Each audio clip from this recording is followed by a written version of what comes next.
Zandariat arche towa vibe kon tu hulo taxi sana hian ka pi hi ti hian hopa hian aron chol koi ve fo thina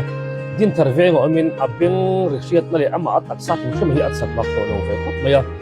het chung hian in chom lom ringo ni du bi dawin thlaira le na te ti hian asot pa ve lo patin zo zial hi apet ve de orem voi buka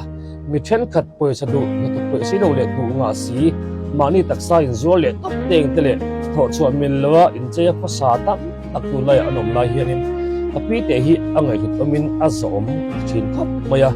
a thalai zok te min chok pur tu po lo ni nge sila chu hula taxi hian kan tha hong cho han ti la adu ngai mi alo boka te ngat hian a hove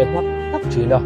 a pathian hian mala somin christian na lo pali zia sna ti hi kan du sakpat me wani walai ral anga hayang kalatarang sakna